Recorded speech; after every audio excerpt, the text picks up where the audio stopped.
Hello guys, el día de hoy estuvimos trabajando with the page number, ahí va, 119, and we have all these numbers from 61 to 100.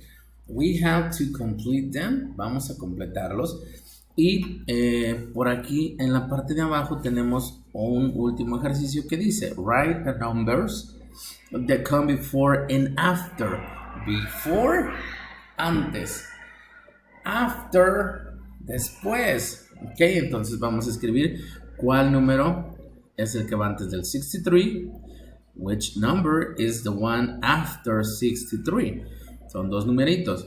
Acá, remember, we have to complete the numbers. Vamos a completarlos: 61, 62, 63, 64, 65, 66, 67, 68, 69, 70.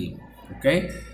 Entonces, también vamos a poner el color. Color: green, blue, green, yellow. Green, blue, green, yellow. Hay que seguir ese patrón, esa secuencia, the pattern, para que completen su actividad. ¿Ok? Bueno, esta es la página que hicimos. Ustedes lo pueden realizar en casa si no asistieron al salón y después lo revisamos, o si quieren me mandan la evidencia a Classroom, ¿ok? Nos vemos entonces el día de mañana, tomorrow, Thursday. See you later. Bye, bye.